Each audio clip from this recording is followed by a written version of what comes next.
Evening, everyone, and thank you so much for coming. It's a great blessing for us to welcome Nayaswami Asha here in Delhi. And Asha, as most of you know, she and her husband David are the spiritual directors of our largest city community and ashram in America in Palo Alto, California. And she's had that position for many years.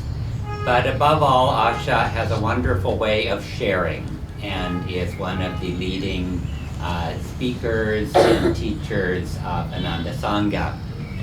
I met Asha for the first time 41 years ago, and she was one of the first people at Ananda Sangha I met when I came. And from that first moment, she's been an inspiration, an example, but also a dear friend. And Asha's topic this evening is letting go and letting God. Many, many times in those 41 years, I've come to Asha with some question or some problem, and more often than not, her advice has been, let go and let God. You know, let go of what you think is this terrible problem and open your heart to God and let God come in and share it with Him and make your life a joint effort with God, and we can find that those big problems really are nothing at all. And so I welcome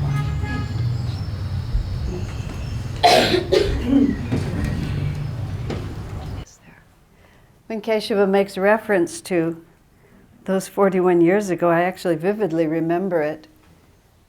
Ananda was one community in one place, and it was barely that. It was, it was probably about where Pune is now. Maybe a little behind or ahead, I'm not sure, but essentially where Pune is now. And I was cooking in the kitchen of this dome that we built that leaked like a sieve in the winter, and the water heater would freeze over and should have been torn down. We cooked in it for 25 years before it was torn down. And Kesava came, and he had flaming carrot red hair, all the way down to here, wildly curly, you know, sometimes pulled back in a ponytail. He was a character. I could tell stories. Yeah, I know. You'll have your day after I leave town. I liked him immediately, he's right. We immediately became friends, and it's 41 years sounds like a long time. I was saying this when I was in Calcutta 2 nights ago, and it sounds like a really long time, and then we were both in our early 20s. Die wasn't even an imaginary thought yet. My husband David was nowhere on the horizon. It was just a whole different world. And if we had, I don't know what we would have thought if we said in 2013 they would be having a center in Delhi and I would come to visit. I'm not sure whether we would have believed it or just laughed ourselves sick at the funny thought of it. But what the real point is, and it's even related to my topic, we never really worried about anything. I think the salient quality of those early years, we were living very strongly in the aura of Swami Kriyananda. I wouldn't say more strongly than now. In fact, in many ways I would say less strongly, but more directly because he was physically present. I mean, we were in our 20s, so he was in his 40s. He was just, when you see the frail man being helped out to sit down, but as soon as he sits down, the power that comes out of him, well, he had that all through his body then too. The body was the same power as the voice and the spirit. And we hadn't, I think to say we hadn't the faintest idea of what we'd gotten ourselves into would probably be accurate. He had this vision of what Ananda was and where it was going to go. I actually remember sitting on the porch of his little dome where he lived in that very early year, and he talked about, and we were, bear in mind, just think if the Pune community, which some of you have been to, but not all, in its very, very, let's use the word simple stage of development, was the only, absolutely the only thing about Ananda that existed. And there was nothing else anywhere. And then he told us that eventually we'd build in Europe, and then after Europe, perhaps Australia, and then after Australia, we'd come to India. We did go to Australia. It kind of fizzled out there, but we tried, and then come to India. He actually, I remember him saying too, these are all things you hear as a very inexperienced young person. He said, India will be more receptive if they can be part of an international work instead of just being invaded by Americans, was the word he used. So that's why he thought we should go to Europe first and Australia first and then finally come to India, because after all, this is where it all started. And I remember him just sort of saying all that, and there was so few of us and so little evidence that any of that would come to be. But there was so much spiritual dynamism in Swami Kriyananda, always, that it was, if he said so, why not? And so much of a feeling of the presence of the masters, and such a conviction of the importance of what we had, but not important in the sense of, oh, we're masters' disciples and we have this, important in the eyes of the world thing to do. But it was so important because of what it meant to each of us. Every seeker has that moment when the answer to his quest is revealed to him. Whether it's revealed slowly and one immerses oneself gradually and then only maybe after a while sort of realizes what you have and where you are. I liken it, if you, let's just say, you have an arranged marriage and only after a few years do you realize what a good deal you've gotten in your marriage because you didn't know each other at the start, or you fall in love right away. It happens all kinds of ways. But at a certain point you understand what you have. And so the importance that we felt profoundly even in those early days. Now every time I say this, I keep seeing you there with your beautiful red hair, the envy of all the women.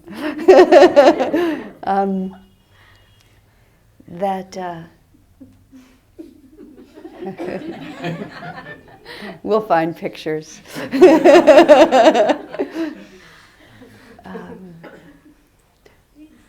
We were so poor, and Kesava was always impeccably attired. He had the karma to always look fabulous no matter what. Even when he was just a hippie with long hair, he was a really classy hippie.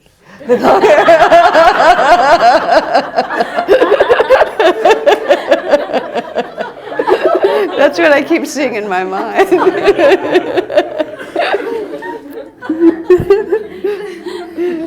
What I meant to say, what I was saying, which was more important than that, but I got distracted by all those mental pictures.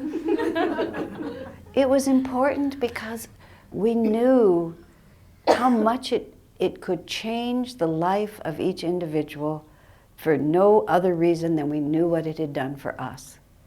We were deeply sincere in our spiritual path. We were not terribly focused or clear-minded yet, but that's just a question of time. What really matters is the heart. What really matters is that soul recognition. And there was such a profound soul recognition. And just the complete realization that, whether it was reading autobiography, meeting Swami Kriyananda, receiving Kriya initiation, wherever it happened, that nothing would ever be the same again. And also the understanding that, this was the culmination not just of one incarnation of seeking, but, many lifetimes leading up to this point. So when Swamiji would tell us that this will be a worldwide movement that will, be dispersing all over the globe, that in time hundreds, then thousands, and tens of thousands of people will come, even though there was not a shred of physical evidence that such a thing could ever happen. You know, we were struggling to pay the monthly mortgage. But there wasn't just a certainty about it. That if Swamiji said it, what happened, we could understand how it would happen. Now, Swamiji put me in front of people to speak pretty early on. It was obviously my destiny, and he wanted me to work the kinks out of it pretty early, so he just got me started right away. And also, I have Swami described himself in this way, and it also describes me. He said about himself, he has a very enthusiastic nature, and therefore anything that he enjoys, he wants everyone else to enjoy. In another context, very sweetly, when a radio interviewer asked him, as a man who's given his life to a certain cause, it's a natural thing to see a person at the end of their life who's given their life to a cause, and you ask the question, has it been worth it to you? Has it made you happy? And Swami answered that in a very sophisticated way. His first response was, well, if you ask people if they're happy, almost everyone is afraid to admit that they're not, so they'll say, yes, I'm happy. He said, but what a person says is not the final proof of what their consciousness really is. He said, the proof of happiness is that you want everyone in the world to be as happy as you are. And that's especially true, of course, when you're dealing with the spiritual reality, because it's Satchitananda. It's that ever-existing, ever-conscious, ever-new bliss. And what was the intention of God when he made creation? He wanted to experience his bliss through all.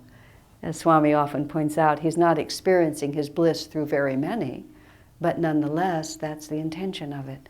And when we ourselves are touched by that deep spirituality, the desire to share it is really the first thing that comes. And saints, more than any others, recognize that what they have is for everyone. Now, so in that sense, where I was speaking, when Swamiji, asked me to start sharing very early, and I always felt from the first, my introduction to this path was directly through Swami Kriyananda. I own the autobiography of a yogi, but I didn't find it interestingly enough, until after I met Swami Kriyananda. It's like I needed an intermediary between Yogananda, between Master and me, and Swami Kriyananda provided that. And as soon as I met him, literally as soon as he walked into the room, 1969, I didn't have the phrase, oh, he's my guru, I'm his disciple. It wasn't exactly like that, although in retrospect that's what you would say. But I recognized that he had what I wanted. He had a consciousness that I wouldn't have been able to describe until I saw it. And as soon as I saw it, I recognized it as my own. And I don't mean just my own in the sense that, in truth, he belonged to me and I belonged to him. But that the consciousness he had was the consciousness that I had always been seeking. I would call it now, first I would call it bliss, and second I would call it freedom. I wouldn't have thought of myself as not being free, but when I saw freedom, I recognized it. And freedom, by this I mean the freedom to choose that which you know to be right in all circumstances. And I was a young girl just tossed about by so many different desires.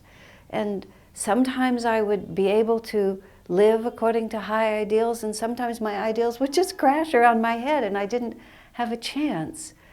And at the same time, I knew that there was a straight line that was possible to follow, but I didn't have any idea how to follow it. And Swamiji walked into the room, and when he was a younger man, he was so upright, and his chest was always uplifted, and it was sort of like he moved through the world heart first. And he walked very fast. It was hard for us to keep up with him, and he was always had, just this huge energy field going around him that wasn't merely just the spiritual power. It was the the fact that he had this work to do for Master, and there was nothing on this earth that was going to stop him from doing that. And what I call freedom was that commitment that was not going to be turned aside. And when I think about it more subtly now, also, of course, Master was right behind him, pushing him. And so the power and the freedom of that was because he wasn't alone. And I myself was a dynamic person. Even as a young person, I could make a lot of things happen, relatively speaking, in my tiny world. I was 22 years old. I hadn't had much of an opportunity to prove myself. But in the tiny little things that I tried to do, I had a certain amount of force. But it was always lucky for me if it worked. At least that's how I felt inside. I mean, I had a certain talent. I had a way with words. I had a certain chutzpah. You know the word chutzpah? It just means like a kind of brash confidence that's really not based on anything real. I had that solidly. But the result of that was not freedom. The result of that was a really deep underlying anxiety, because there was never any clarity as to why things would work or fail. I didn't know, I had already begun to learn. I started when I was 18 learning about karma and reincarnation, and to a certain extent about how the world works and why from a divine point of view. I was studying Vivekananda's writings, and of course he was very cogent and told me a great deal. But it was beautiful intellectual ideas that I knew were much more than beautiful intellectual ideas, but I couldn't get them into me. And I knew it was theoretically possible to have them inside of me, but until Swami walked in the room, I didn't know what that looked like. And I was enthralled, absolutely enthralled, plus more than that, it was in truth the answer to a desperate prayer. Like, I was very quietly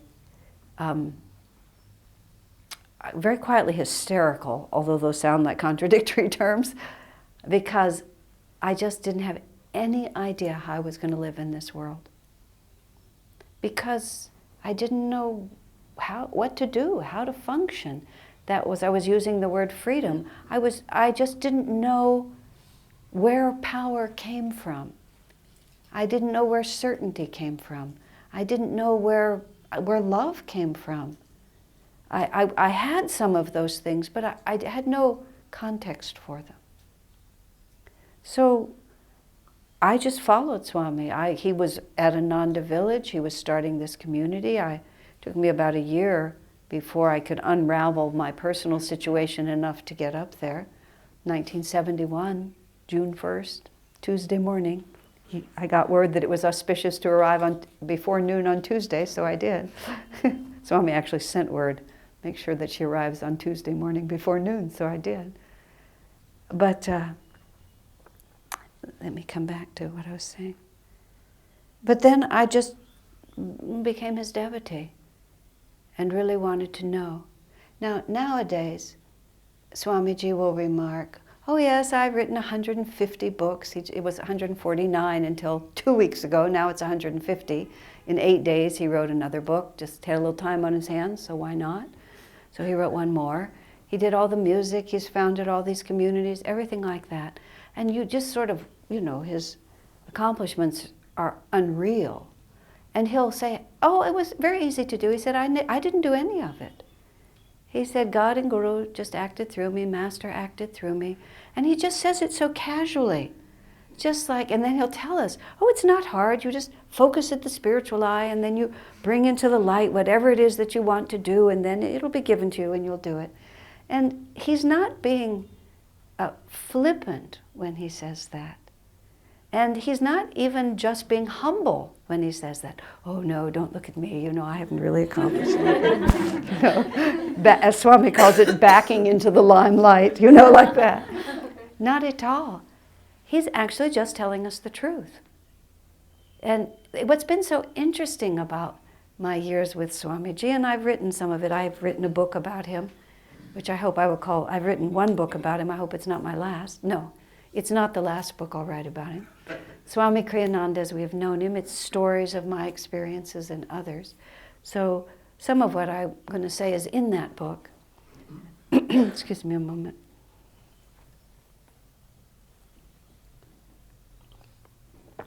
But what I've learned about him, which is so fascinating, at first I admired him because his behavior is correct. His response to people is correct. And I try to make my behavior correct, and I try to make my response to people correct. And I apply myself to that. I try to be calm, I try not to be reactive, I try not to jump to instant decisions. I have a very quick mind, and I've noticed something that's really fun. Usually your worst quality is your best quality, just taken a little too far. Watch that in yourself and others. So I have this quality of being able to put my thoughts into words. That's the gift that God has given me. Whatever I can think, I can also articulate. Gives the impression that I know more, but that isn't true. I can just say everything that's in my head. But the downside of that is some of those thoughts should not be articulated. Sometimes you think things that would be better left unsaid, but I also say those. So I work at it, and I've worked hard for many years, and I'm much nicer than I was when I met Keshava 41 years ago. I always had a good heart, but now I'm a nicer person. So all of that, I'm proud is not the right word, but I'm very gratified to see that enormous amount of change is possible. So when I would see Swami Kriyananda behaving in certain ways, I would just imagine, I would define him by my own experience. I mean, what can we do? You can only understand to the limit of your own experience. What the saints and masters come to show us is how puny our experience is and what is really possible. And I'm going to tell you one story, which is in the book, but I'll share it anyway. There was a couple in the community, and they, were married by choice. We don't have arranged marriages in America as a rule. And they were very ill-suited for one another, and their marriage didn't last very long. And when they were separating, we were at the dinner table with Swami Kriyananda and a small group of people, including a woman named Saiva, who was one of his earliest students with whom he worked every single day at that time for 15 or 20 years. Every day they would work together. And she was a very fine-looking person. She had beautiful brown eyes. That was her most notable key features, these warm, beautiful eyes. And I made some remark about this woman, and that we had gone shopping for a birthday present for her husband. I suggested a certain shirt that would match his eyes, and she didn't know what color his eyes were. I found that just amazing. Haven't you ever looked at him? But she didn't, and she thought, oh, that will match his eyes, oh, that's good. So I just made that remark, just casually, like dinner table conversation. It wasn't perhaps the nicest thing to have said, but I said it. And Swamiji just listened. He was interested. He didn't criticize me for gossiping or anything. He just listened. But after the whole conversation was over, he had this slightly questioning look on his face. And I sort of drew him out on it because I knew him well enough to know that there was something behind that. He said, I have no idea what color people's eyes are.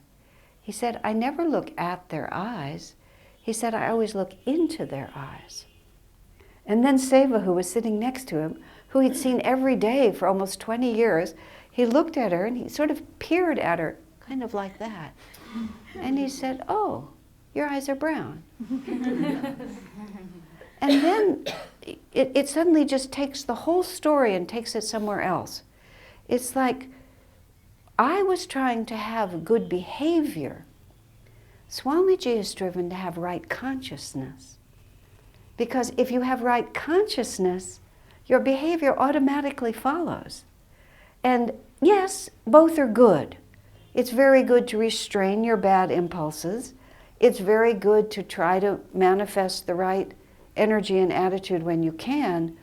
But the real way to shift is to shift our consciousness.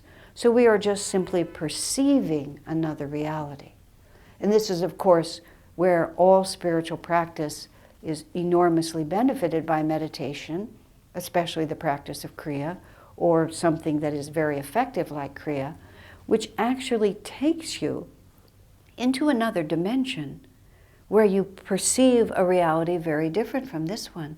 So even though we come back completely and live in this world and carry on with our families and our duties and our work, the confines of this world, the boundaries of this world have been greatly expanded when we know that. Swamiji has recently, I think it was book number 149, was the book of the commentaries on the Patanjali Yoga Sutras, which I happened to be, when I first arrived in India, I had 3 days in Bangalore with nothing to do.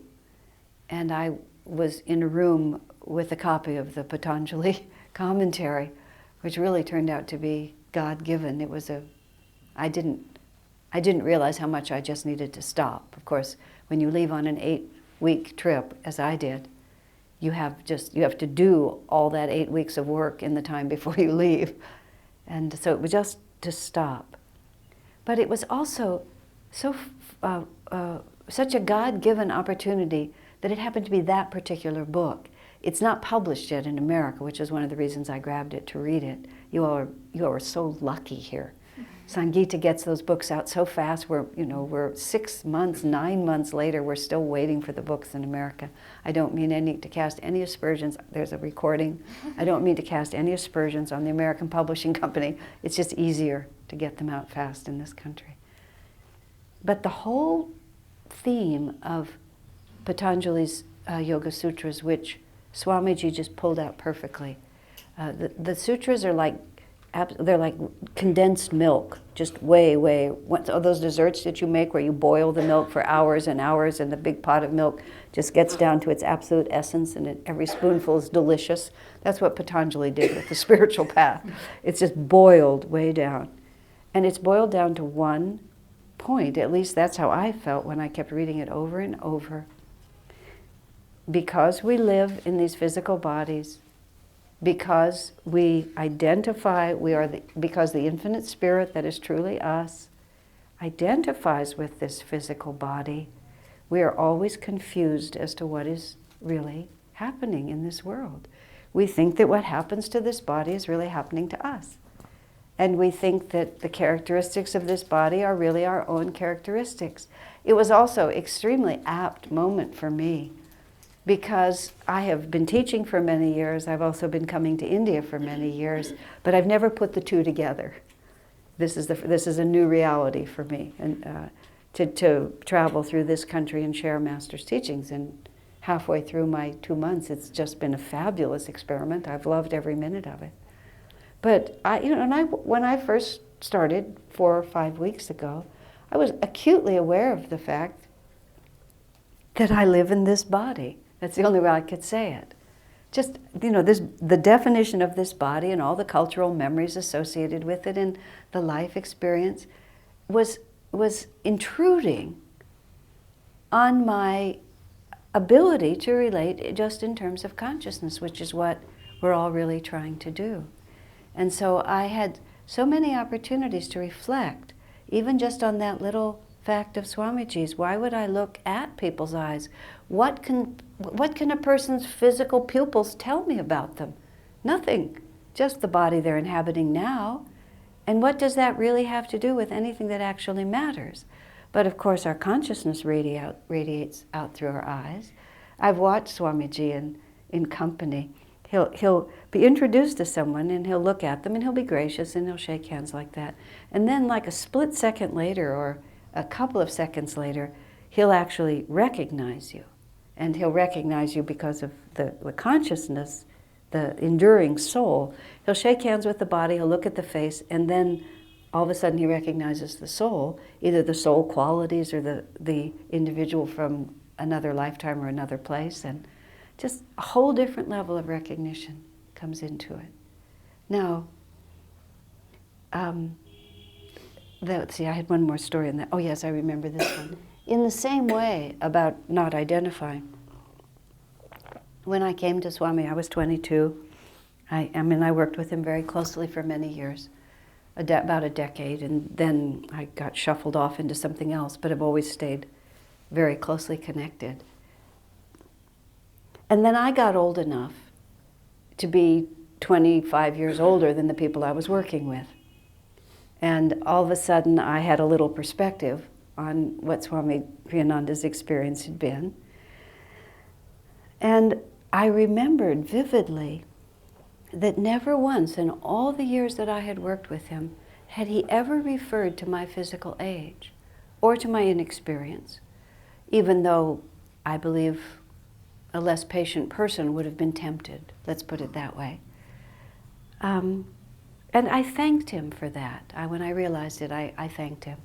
I said, sir, I realize you never ever referred to my age or, made me feel that I didn't have something to contribute because I didn't have the same experience you did. It's just a few words like that. But especially about the age really struck me. And he kind of took what I said graciously, but there was a look on his face, so I waited for the rest of it. And then he said, just simply, I never noticed. Oh, he said, I never think of people in terms of their physical age. He said, not even children. Children are not children.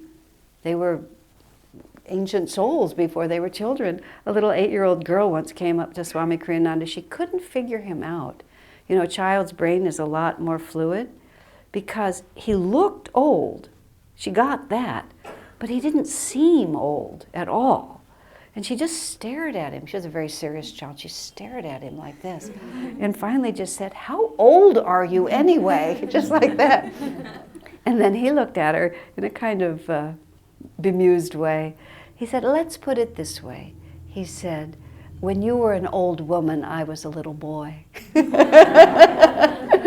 And the child sort of held that for a moment, and then sort of it clicked in for her, and she walked away quite satisfied. I think that she'd been an old woman, he'd been a little boy, and that's the last time they saw each other. I think that was part of it. But you see, you don't have to work at those things if you work at changing your consciousness. So our topic this evening, which I've been, floating around, letting go and letting God, it's not something that you can take and impose on your life. You're absolutely terrified about the outcome of something. You're gripping it with both hands. You're desperately trying to bring about a certain result, and then all of a sudden in that somehow you're supposed to let go and let God. It's not a chance. It's just, there's not a chance.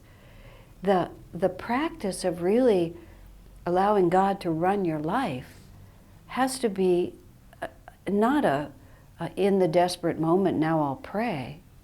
It has to be a constant effort to completely redefine everything.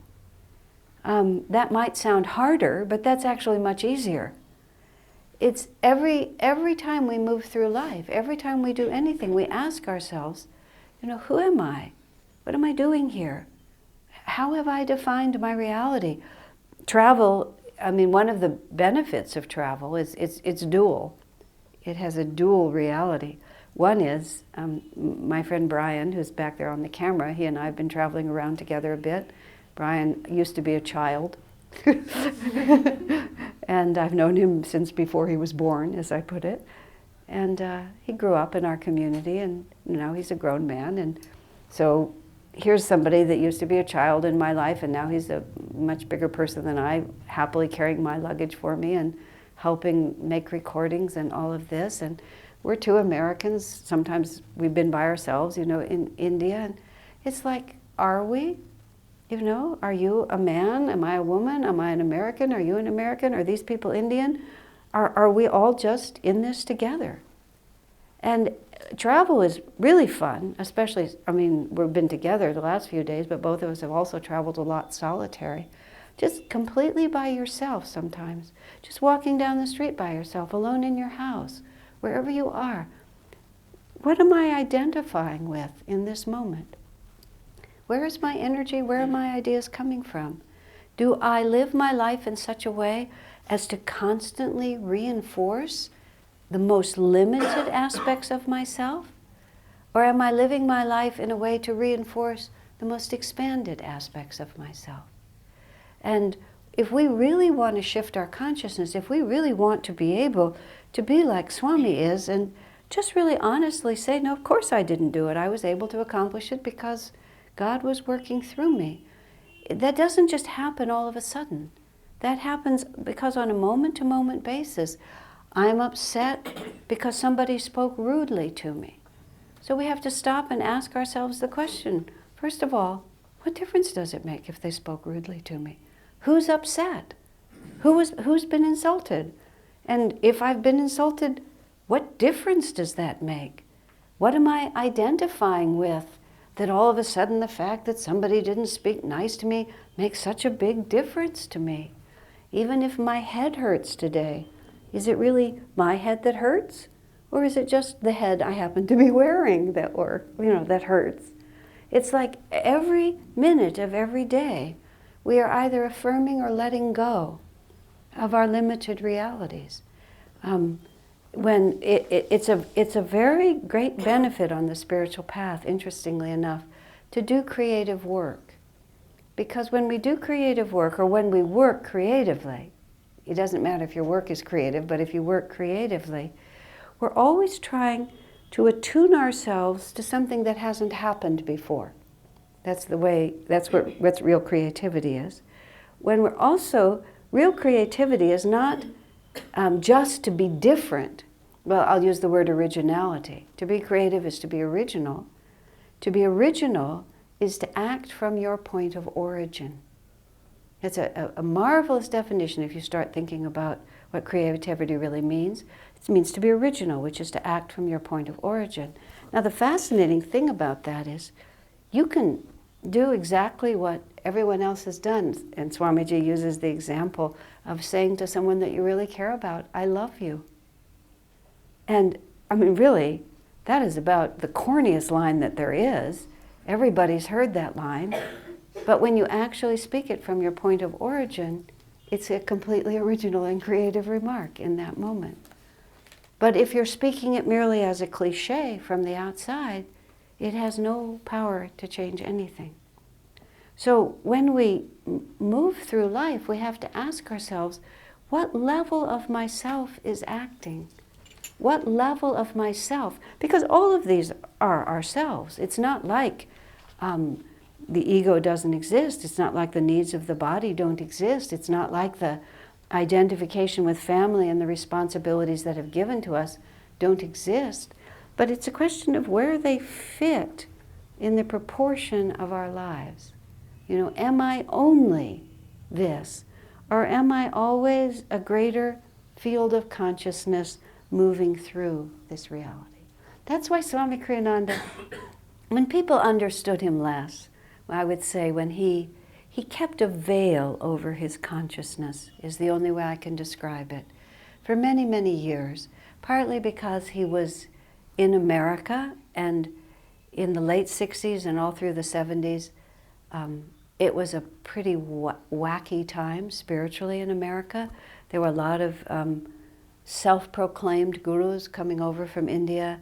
There were a lot of really confused, often drug-inspired young people running around trying to be disciples of self-declared gurus, and it was pretty much of a circus. It was just, and Swami didn't want to have anything to do with that.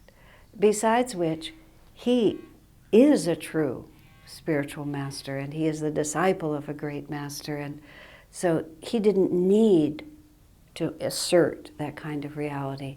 His power was the power that just emanated. He didn't have to force it out or pretend. It just was there. But he kept a bit of a veil over it because he wanted sincere people, is what I would say. And he didn't want people who were there for the show. So he kept it veiled. Now, I had a point in saying that. Let me think what I wanted to say for that. Oh, yes. But at the same time, he would talk about himself sometimes, especially about his ability to accomplish things. And people would get very confused as to whether he was egoless or egotistical. But if you were sensitive, and God knows there were many of us who were, because any great teacher, no matter how great the teacher, has those who understand him and those who don't. And even those who are against him, that's just the way it is. If there's that much light, there's always a counter force to it. But he would just talk about all the things he had done. He would just, he would give a satsang, and he would just give us a summary of the last 2 months and the books he'd written and the music he's written and this thing that he'd accomplished and that thing that he'd accomplished. And I would always wonder, like, what is he doing? But what he was trying to help us to understand is, that which I do, ye shall do also, and greater things. That's how Jesus put it, just before he left, before he was crucified.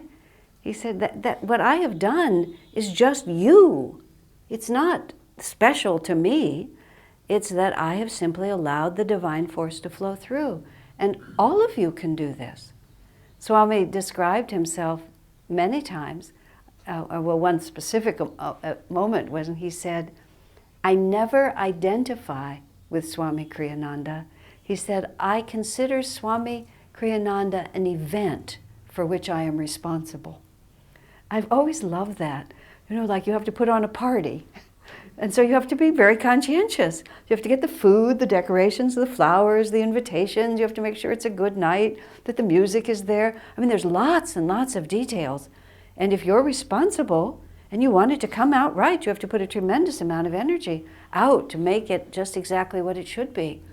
But you would be a little loony if you thought that you actually were the party that you were giving. It's just an event for which you are responsible. And Swamiji speaks of himself. I mean, we inhabit this body and this personality, exactly the person that we are. We're just this one cycle. I had a fabulous dream once. I say fabulous. I was extremely, if you can be proud of yourself for not having an ego, I was proud because I didn't show much ego in this story. It's a contradiction. It's oxymoronic to be proud of yourself for being egoless. Or being detached is actually the right word. I had this crazy dream in which a friend of mine was going to cut my head off. And we were just sort of in this open area, and it was very gothic. There was like this big sort of rock, and he had an axe, like a battle axe from the Middle Ages or something like that, big pole with this huge blade on the end. And he was just a friend of mine, and we both knew that it was just my time to die, and so he was going to cut my head off. And when it came time, I just kind of laid my head on the block like that, and just like a cartoon, he picked up this big battle axe to chop my head off, and I was very relaxed. And then, just at the last second, it crossed my mind that this might hurt. And I became, just for a second, I was a little concerned that this might hurt. But I also knew, well, whatever it feels, it's not going to last very long. But I didn't remember in the dream, but I know that Master said that when the soul sees that something is going to happen to the body that the soul doesn't want to experience, it will withdraw just before it happens. So that, like if you're people who have these out-of-body experiences often describe that. They see the two cars coming for the head-on collision, but before it strikes, they're lifted out of their bodies. There's a remarkable story about Edgar Cayce, who was an American psychic who used to go into trance and read people's past lives. And he was in a building, and an elevator door opened. It was about the 6th or 7th floor, and it was heading down. The elevator doors opened, and it was what he needed. And he started to step in, and then suddenly he just, without having any conscious thought, he was just repelled, and he stepped back. The doors closed, the cable broke, the elevator went to the ground, and everyone was killed. I mean, it just happened like that. And as that happened, he realized that no one in the elevator had an aura. He was so used to seeing the light field around people, he thought it as normal. But no one in the elevator had an aura. In other words, their souls had already withdrawn from their bodies because they all knew that their lives were ending in seconds from that moment. And it looked so unnatural to him that he just stepped back without even cognizing it. Isn't that something? Now, that tells us, among millions of other things, why are we always so worried about everything? There's this other force that's really running the show. Well, back to my dream. Just in the moment when I began to be concerned that when the axe came down and cut my head off, it might hurt, my soul withdrew from my body in the dream. And I just started shooting up into the air. And then I looked down and I saw my friend still there. I couldn't clearly see what had happened to my body. It was a huge empty stage. And there was just the two of us right in the center. Then I just watched it, looking down, and I said this, "Bye-bye, Asha." Just like that, just like a little child, "Bye-bye." I was so happy when I woke up, you know? Just like, I'm not a fearless person by a big long shot. I get really nervous when I go to the dentist. You know, it's just like, I don't have that kind of detachment on an everyday basis. But it was very, very gratifying to sort of see that even in my subconscious state, that at such a moment, if the whole thing is taken away, you just say, bye-bye, that's it. Now, we don't get there all at once. We get there moment by moment by moment by letting go of what we're so deeply identified with and just literally identifying ourselves with the greater reality. I am an event. It's not going very well right now, but let me see what I can do to make it go better. You know, these people are not liking me very much right now, but what can I do to make it go better? And then to just realize that we're just a bubble on the sea, that we're just a leaf on the river, that we're just living one incarnation of which we've had so many that we can't even begin to count. And even more profoundly, that when this one is over, I was talking to a friend of mine recently who's been through, you know, just in a human personality way, he's had some, you know, really big time disappointments. The kind of disappointments that they're hard to recover from and they make you sad, really sad. So he's been really sad for a while. And when you're grief-stricken, you know, you kind of have to run the story often quite a few times. But then, not too long ago, I was talking to him and he started talking to me about what he's learning. And it didn't make him less sad. This was what was so interesting. He was still sad because when you're hurt, you're hurt. So he was sad, but simultaneously he was talking about changes in consciousness. And what you have to realize is, even if what's going on is difficult, if you change your consciousness, circumstances will always shift. But when you change your consciousness, that's real.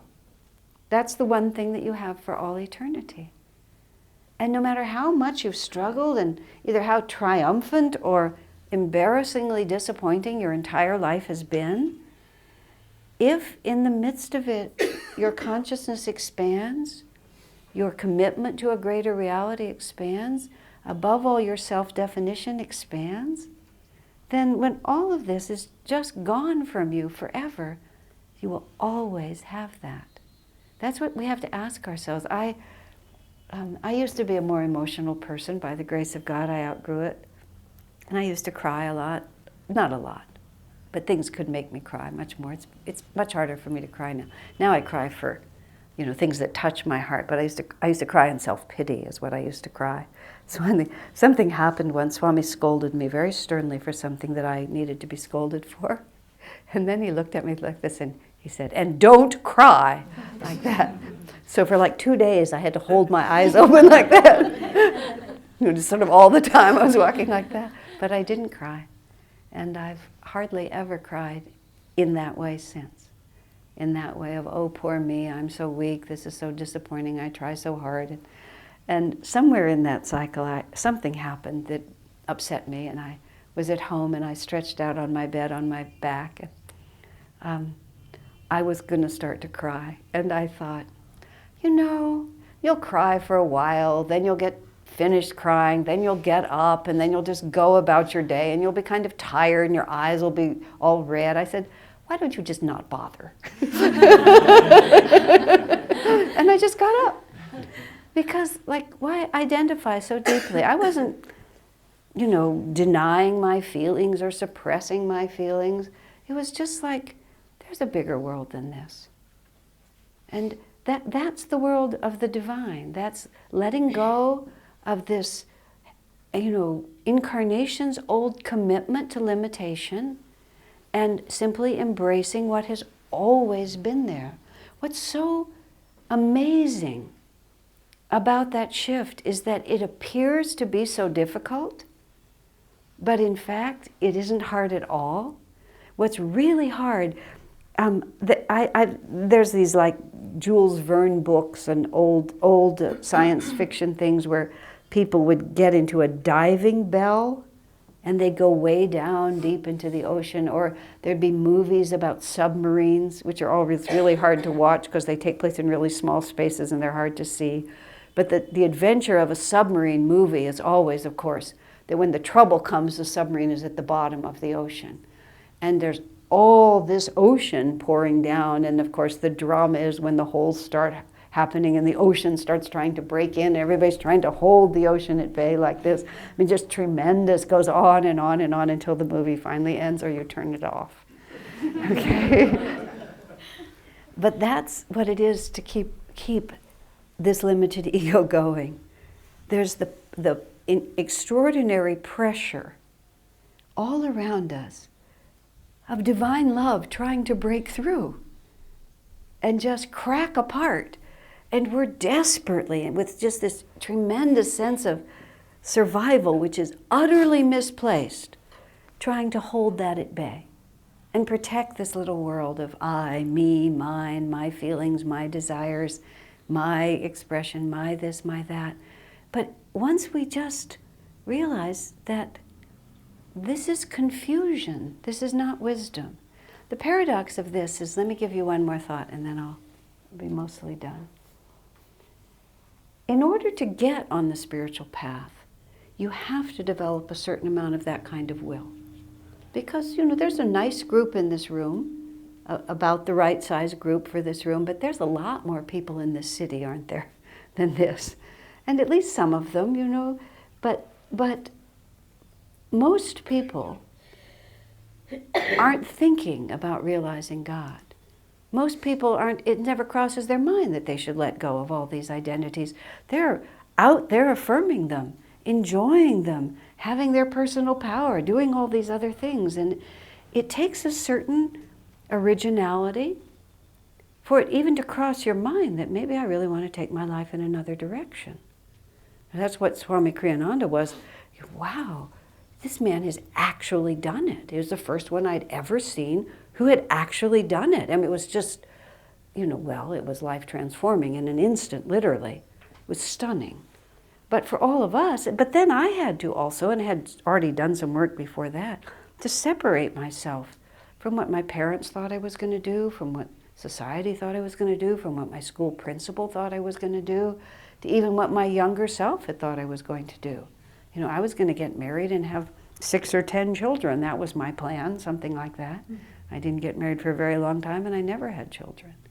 Happily. I know sometimes Indian women look at me and, oh, poor baby. No, it was fine. I never asked God for a baby, and he never sent me one. We were just fine together. I had other things to do. But I had lots of ideas about what I was going to do with my life. And there was a lot of society pressure on me to do those things, just the way that the world works. And I had to have enough strength to just look at all of that and say, no, I'm not. That's not me. It's not where my happiness lies. And you have to displease people. In that book about Swami, Swamiji asked a certain task of a young man once, and he answered, but my mother would be very disappointed if I did that. Swami answered, we must be prepared to disappoint our mothers, is what he said. He worded it very carefully. We must be prepared to disappoint our mothers. In other words, at a certain point, you have to declare that God is calling me to this reality. And it takes a lot of personal force to do that. But then that personal force can become a habit. And that's what I was saying earlier about sometimes our vices are our virtues carried too far. So there comes a point on the spiritual path where all that force that I was going to do it my way, has to suddenly understand that my way is not worth it anymore. It's taken me as far as I can take it, and now I have to let go of that way of accomplishing and relax into this completely other way of accomplishing, which is in partnership, in companionship, merely as an instrument for. And it's not always an easy transition or obvious how it works, but it's not as difficult as you think either, because you're suddenly going with the current. When you start feeling, and this is, someone wrote to Swamiji once and said, sir, no matter how I pray, I keep asking God what he wants me to do, and I don't know which of these choices is the one God wants me to follow. Swami's answer was so interesting. He said, follow either one. God is pleased merely that you asked. Sometimes we think it's the details that matter. It isn't really. It's the inner attitude, you see. It's the consciousness. Okay, Lord, this is the only thing I can think of to do right now, so let's just do it. Let's do this together.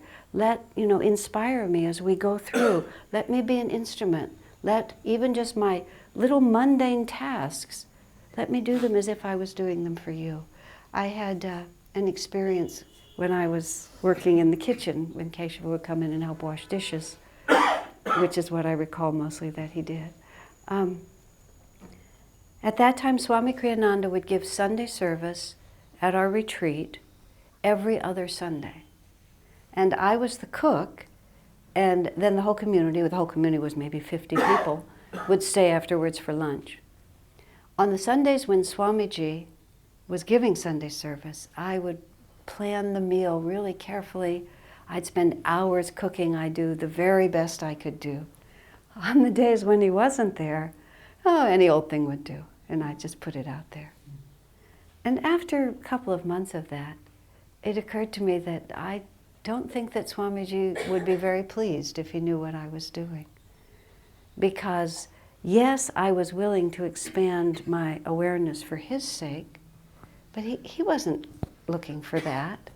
He was looking for me to expand my awareness for my own sake.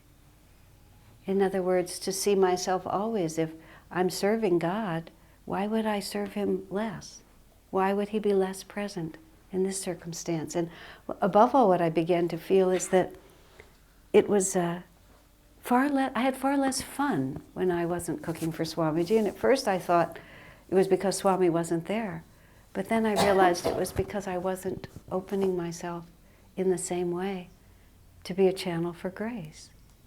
And I thought, this is not serving me. What to speak of all those poor people who had to eat those meals. But this isn't serving me. At all times, let me identify myself with the largest reality that I can find, do the best that I can do to please God, and in that way, over time, in the most remarkable way, your life just becomes something else entirely. Becomes so different you can't even recognize yourself. Thankfully, you really don't even know who you are. And then when Swami says things like, just put it to the spiritual eye and ask God to help you, maybe you don't know exactly what he means, but you know a lot more. And that's really worth everything. So, my friends, do we have any thoughts or questions that you'd like to ask?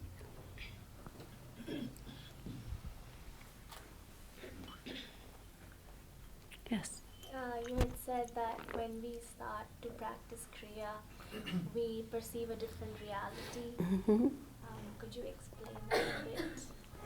When we start to practice Kriya, we perceive a different reality. Well, the very act of meditation, even without Kriya, initiation, you're cutting your... See, we get our self-definition almost entirely through our senses, through identification with the body. We identify with the body, and then we experience the world wherever that body is. I saw a friend of mine, his daughter was born, I was there for the birth. The baby had a little respiratory distress, and they took the little girl immediately off to just make sure she was okay, which she was. Her father went with her, and I went with the father. He's a great big man. Little baby was, 2 minutes old, little girl, 2 minutes old. She immediately just reached up and took her father's hand. Just this tiny little fingers gripping his great big hand, which of course it was so touching and so absolutely dear. And at the same time, to me, it was horrifying. She hasn't even been out of the womb 2 minutes and she's already reaching for things in the world, She's already in her body and she's trying to see what she can get and experience. Why don't you just be content in yourself just for like 30 more seconds? But it wasn't meant to be. So we just are like that all the time. And if we're not actually grabbing and experiencing, we're thinking about what we're going to experience. If you watch your thoughts. Meditation completely reverses all of that. You sit still. Maybe you're having incense so that your sense of smell is there. Your eyes are closed. You may have covered your ears. You're not moving your body at all. You're trying to let go of all the thoughts, the things you're thinking of. You're replacing it with a mantra. Or if you get into Kriya practice, you're using the breath to sink your consciousness deep into your chakras. You're not even in your physical body. You're trying to go to the astral body, and you're energizing the energy on the astral level and, shifting the way the magnetism is within you. And what happens is that instead of disappearing, you feel more present, more alive, more conscious, more aware than you ever felt just running around in the world grabbing and doing things. And it begins to crack that idea that I am this one, because you find that the sense of individuality and I, and above all the sense of consciousness, can completely transcend everything that you think of as yourself, and yet you're still so completely and solidly there. And when you come out of that, even if the meditation is only medium, a medium meditation, or even a bad meditation, you've directed, you've turned yourself in a completely other direction. And so that when you come back to this one, you're not quite as glued to it, because you know that there's just something else other that's happening. And if you do that regularly and repeatedly, and the power of Kriya is that it unties you from identification with the physical body by releasing the karmic knots that tie you to the physical body, then that freedom that I saw in Swami Kriyananda. Because you see, the thing about Swamiji then and now is that you imagine that if you're not deeply identified with this individuality, that somehow you wouldn't have the same dynamism that you have now. But the example of his life is sent to us because he's so dynamic, he's so present, he's so productive, he's so creative, he's so connected, that so that it's the opposite. The less he's present, the more he's present. And meditation also heightens that, because when you're back in your normal state of consciousness, it's not far away from you. It's just always somewhere vibrating. That you're moving in the midst of a field of consciousness instead of just in this reality. That would be the best way I could say it. And that's why, well, there's many reasons, but that's why your life can change so much once you start on this path. Because it's not just the hours you spend meditating, it's everything starts directing itself toward that end. And you stay this is who we think we are, and that part of you remains exactly the same. It's just that you add to it this huge circle around it. And that's how Kriyananda becomes an event for which you're responsible, instead of the only reality that you're living in. Does that work? Okay. Thank you. Certainly. Is there another question? Any others?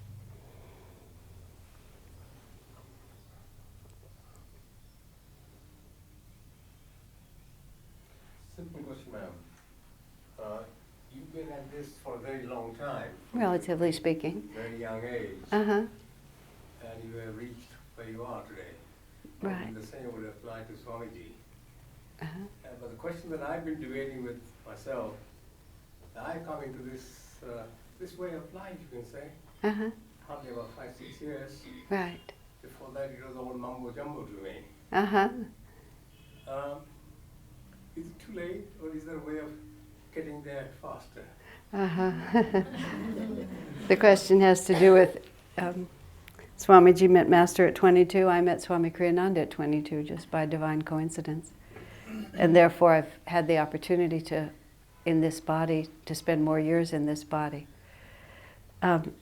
Is it too late if you're later? Well, Master was very fond of telling a story about a woman in her 80s who came onto the spiritual path when she was in her 80s and attained God realization, he said. Because when she decided to start, she gave it everything she had.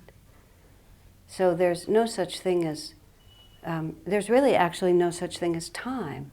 In fact, in one of the comments that Swami Kriyananda makes, one of the commentaries on Scripture, he says, we think that God realization takes time because we are hypnotized by the belief that time is a reality.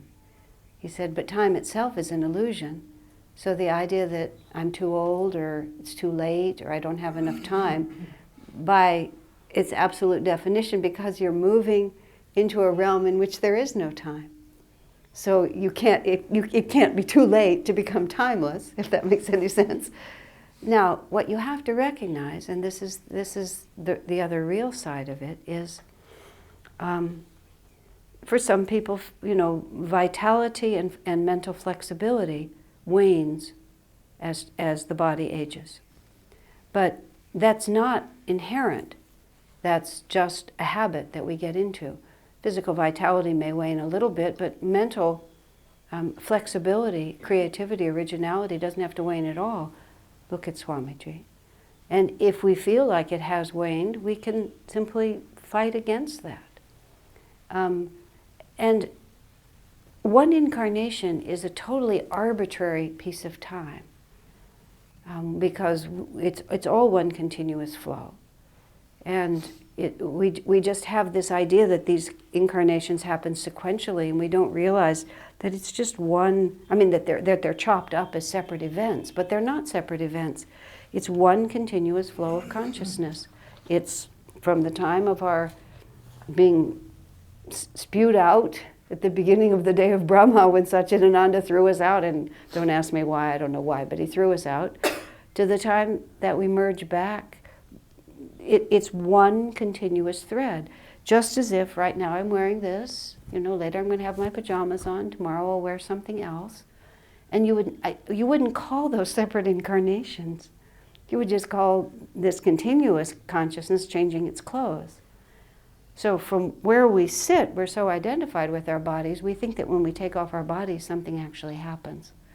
Swami Kriyananda on many occasions has said passionately, nothing happens when you die. Nothing happens.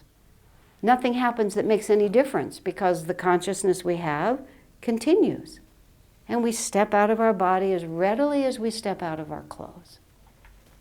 So even the thought that this body is old and I'm not going to be in it that much longer, and therefore my consciousness is going to be limited or defined, or my spiritual potential, that's just this part of the same delusion. Wherever you're standing, push yourself toward the light with as much energy and dynamism as you are able to muster. When the term of this incarnation is over, that dynamism will just simply keep going. And there really won't be any point as far as your consciousness is concerned. As far as your limited ego identified with the body, maybe, but if you have shifted your identification even a little bit away from your body into your consciousness, you'll just keep going. And you'll enter another body and you'll play through being a child and you'll just keep going. Yes. By the way, this will go to next incarnation, as you said, only if you are human in the next incarnation. Well, you'll go on in the same way only if you're human. Reincarnation is not whimsical. And there's no, you don't, Master said once you reach the human level, you remain on the human level. And the only reason you would not remain on the human level is if you are so evil that you might have to get thrown back. But he said even if you get thrown back into an animal, which would be a kind of a punishment because part of you would know you used to be much more than that, he said it would usually only be for one lifetime or so. Although he did say that you could get thrown, he actually said this, you could get thrown back to the level of a germ if you're that bad, and then have to come all the way up from there. But as a rule, once we reach the human level, we stay there. But for this reason, this is how Swami explains it in the Raja Yoga course. It's very interesting. We incarnate in the body that has the capacity to express the level of consciousness that we have attained. Okay, a lizard has a certain state of consciousness. You know, it likes to lie in the sun, and if it has a long tongue, every so often it likes to flick out and get an insect. It really can't learn foreign languages. You know, it can't travel to Europe. I'm going to stop completely and tell you this joke that I saw. It was a commercial, and the commercial is a goldfish swimming around in a small goldfish bowl. And it's just swimming. This is like a real film. And it's swimming. This is an advertisement. It's swimming. It looks really happy. And then you realize, first you see the shadow, that there's a cat creeping up to the goldfish bowl. And the cat is leering over, and then the cat raises its hand, and you can see the cat's about to grab the goldfish out. And you're becoming a little worried. You become attached to this goldfish. Finally, the goldfish opens its mouth, and it goes, woof, woof, woof, like that. The cat, of course, is totally freaked out and runs away. And then it's an advertisement for the Berlitz Language School. Learn the benefits of knowing a second language. I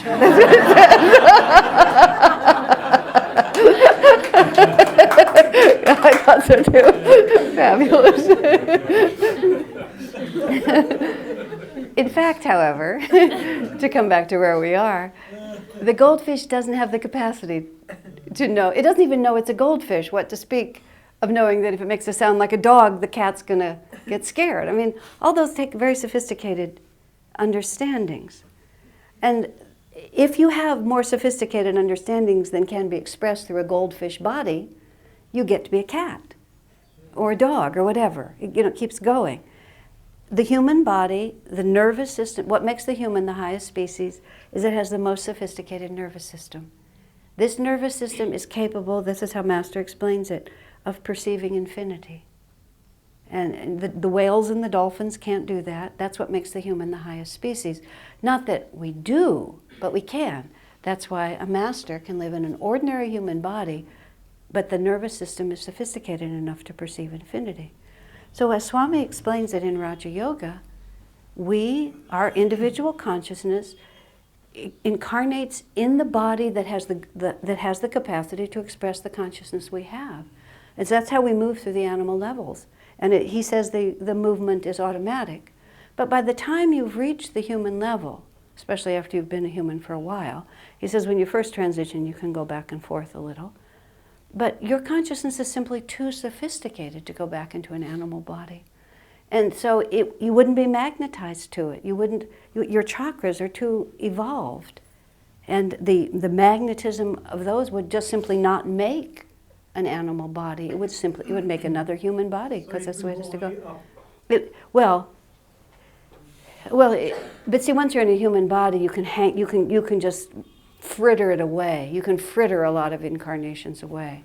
And you can go back, as I said, if you're really evil. You can really get thrown back, Yogananda said, but you won't just randomly go back. Oh, now I'm a goat, the next time I'm a lion, then I'm the king of Prussia, then I'm a scullery maid in England. It's progressive, because nothing happens when you take off your body. Your consciousness is still exactly the same, and then over time it assumes the form that appropriately expresses it, you see. And that determines all your karma. Swamiji talked once about being besieged by a group of beggars in Calcutta, and one among them, he said, just was a woman, a girl child. he said she had a totally different consciousness than all the other beggars. And I'm sure he was looking at her with intuition. And she was sort of standing there with this look on her face like, how did I get here? And he said she looked to him like someone of wealth who had been so selfish with her wealth that she had lost it completely and had to be as poor as a beggar because she had something she really had to learn. But some of her, which made the experience more exquisite for her karmic learning, part of her just knew that this was not her reality, really. But she had, it was what she needed to manifest now because she had not merited the generosity that life had given her, so she'd lost it. And then you see somebody who's extremely fortunate in everything they do, and you think, oh, how lucky they are. But as Swami said, you don't see how many lifetimes they work to get that good karma.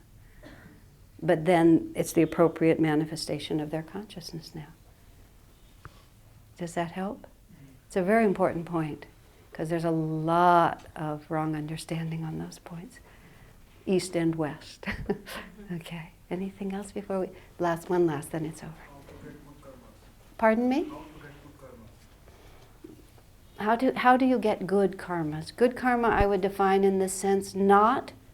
People think of good karma as ease and pleasure.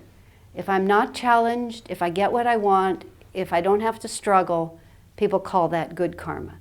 Good karma is the opportunity to expand your consciousness and to grow closer to God. Now, sometimes that's ease and pleasure, and sometimes that's very, very difficult. But good karma is that which allows you to grow closer to God. The fact is, therefore, everything is good karma. But how can you grow closer to God? Is by making a sincere effort. And by praying for the grace to be able to do that. And then, self-evidently, by following divine principles. Doing that, making that your priority, no matter whether you have 50 years to do it or 5 years to do it. Make that your priority. Ask in every situation, God, how can I draw closer to you? How can I serve you? Then you let go of all those limiting realities. And when you live in that reality, the conditions of your life become much less the definition of your life. And your consciousness becomes your definition. And that's good karma. Okay? It's a short answer. The enjoyment of this evening is that we are going to be together, those of you who choose to be, for several more times. We just, Mickey, I was going to look for Mickey, he's not sitting there now, but we were just in Calcutta and we had several days of people returning. And it was a wonderful experience. So all of you who have the opportunity to come back, we can build on this, is what I'm meaning to say. So often it's just this and then it's over, but we'll have more time to expand on everything we've talked about tonight.